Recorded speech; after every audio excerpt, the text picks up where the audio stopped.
Y justo ante la violencia que están viviendo algunas zonas de Guerrero, obispos y sacerdotes en ese estado y en otros han buscado hasta líderes criminales en un intento desesperado por pacificar esos territorios, lo que tampoco ha servido. Para hablar sobre otras vías de construcción de la paz, agradecemos a Jorge Atilano, responsable de las obras sociales de los jesuitas en México y director ejecutivo del Diálogo Nacional por la Paz, que nos acompañe. Muy buenas tardes, Jorge. ¿Qué tal? Muy buenas tardes. Cecilia y Héctor, aquí estamos a sus órdenes para poder compartir estas preocupaciones que tenemos como iglesia. Primero que nada, ¿cómo lees lo que está sucediendo en Guerrero? Sí, yo creo que estamos preocupados por la violencia que se está generando en el Estado.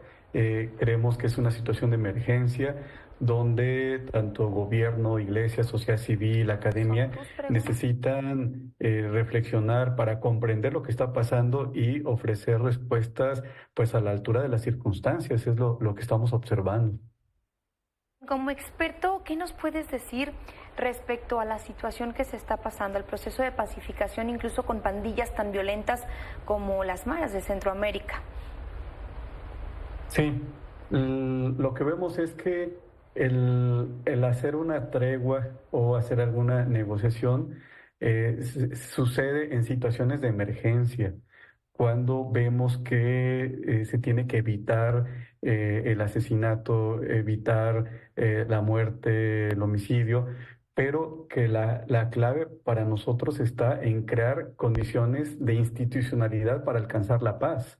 Vemos que en México el camino de la tregua o este diálogo con los cárteles no es un camino fácil de poderse llevar a cabo, porque en México los cárteles están fragmentados.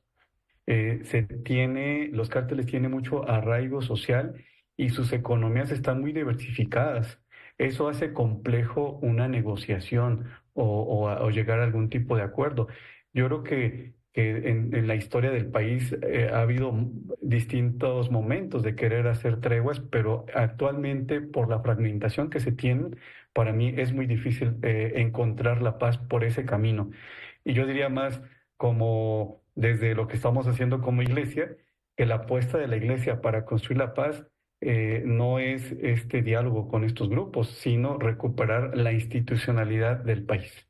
Jorge Atilano, ¿te ha tocado observar lo que ocurre, por ejemplo, en Michoacán, allá en Cherán, un lugar donde también los grupos criminales han pues tenido incursiones y todo?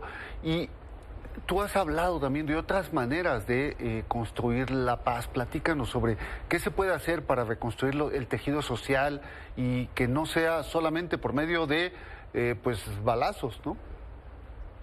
Sí, hemos observado tres modos de construir la paz en el país. Un primer modo es cuando la gente se ha organizado y ha expulsado a estos grupos delictivos. Caso Cherán, caso Tancítaro, o esta ciudadanía que se organiza y genera reformas para reflejar estos grupos, caso Zona Metropolitana de Monterrey.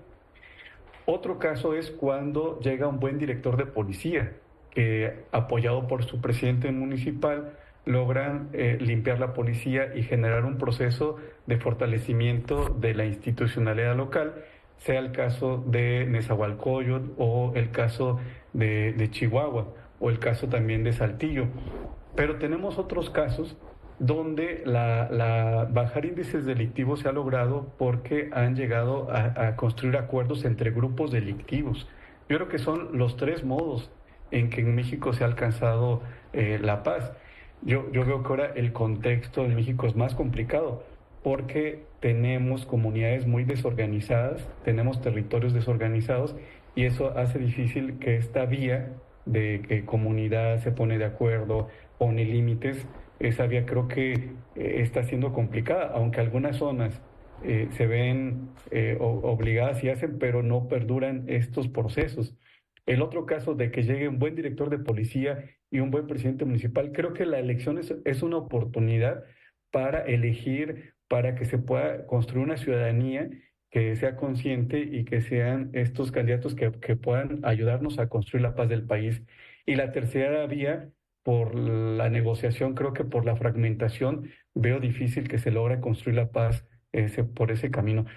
Ustedes mencionaban algo de las maras. Me tocó trabajar en Honduras con las maras hace ya varios años para lograr hacer algunos procesos de rehabilitación.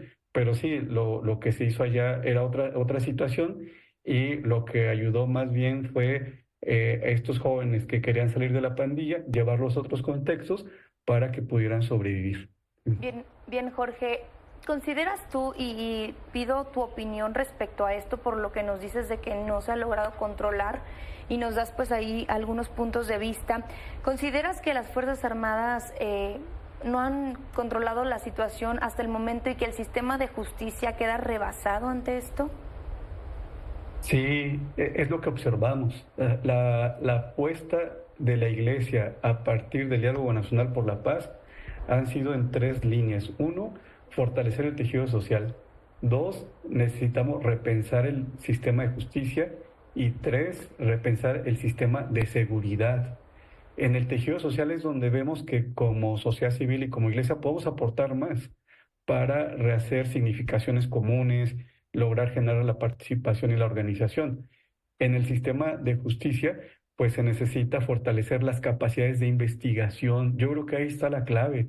El sistema de justicia es quien va a poder poner límites a estos grupos delictivos. Y en el sistema de justicia lo que vemos es que se necesita fortalecer la policía municipal. Es el eslabón perdido. Nos ha tocado observar cómo llega el ejército a un territorio, atiende situaciones de emergencia, pero no logra desactivar las células delictivas porque no conoce el territorio, no tiene el conocimiento de las dinámicas delictivas del lugar. Y quien lo sabe es la policía municipal, pero si está cooptada, es difícil que haya esa comunicación. Por eso creo que se necesita hacer un proceso para fortalecer policía municipal, y yo creo que es la clave: tejido social, justicia y seguridad para alcanzar la paz en el país. Además de que todos los integrantes de los grupos criminales, de alguna manera, pues hay muchos jóvenes también que han sido obligados a participar en estos grupos levantados por los criminales, amenazados de muerte, migrantes, en fin, que una vez llegado a una eventual paz, también tendrían que pasar por un proceso de reincorporación, de reeducación. No sé, Jorge, ¿qué se tiene que hacer en esos casos? Sí, fíjense que hemos estado recuperando la buena práctica en tejido social, justicia y seguridad. Y quien tiene una buena práctica en el país en términos de justicia son los grupos indígenas. Ahí hay experiencias en Chihuahua, en Guerrero, en Chiapas, donde se atiende la necesidad de la víctima, pero también se reeduca al victimario. Y yo creo que ese proceso es el que necesitamos repensar. El sistema penitenciario como propuesta de reinserción social en México, eso ha fracasado. Y sí se necesita atender este proceso de cómo la comunidad recibe, cómo la comunidad reeduca, reintegra, y ahí hay mucho que pensar. Para nosotros es un circuito: tejido social, justicia, seguridad y cárceles. Es un circuito que necesitamos afinarlo, darle coherencia, tanto en lo legal como en los procedimientos, para lograr conseguir la paz en el país. Bien, Jorge Atilano, director ejecutivo del Diálogo Nacional por la Paz, nos quedamos con esto que nos dices que es lo que se necesita: tejido social, justicia y seguridad. Gracias por compartir tu opinión y tu punto de vista con nosotros. Muchísimas gracias. Vamos a sus órdenes. Gracias. Gracias.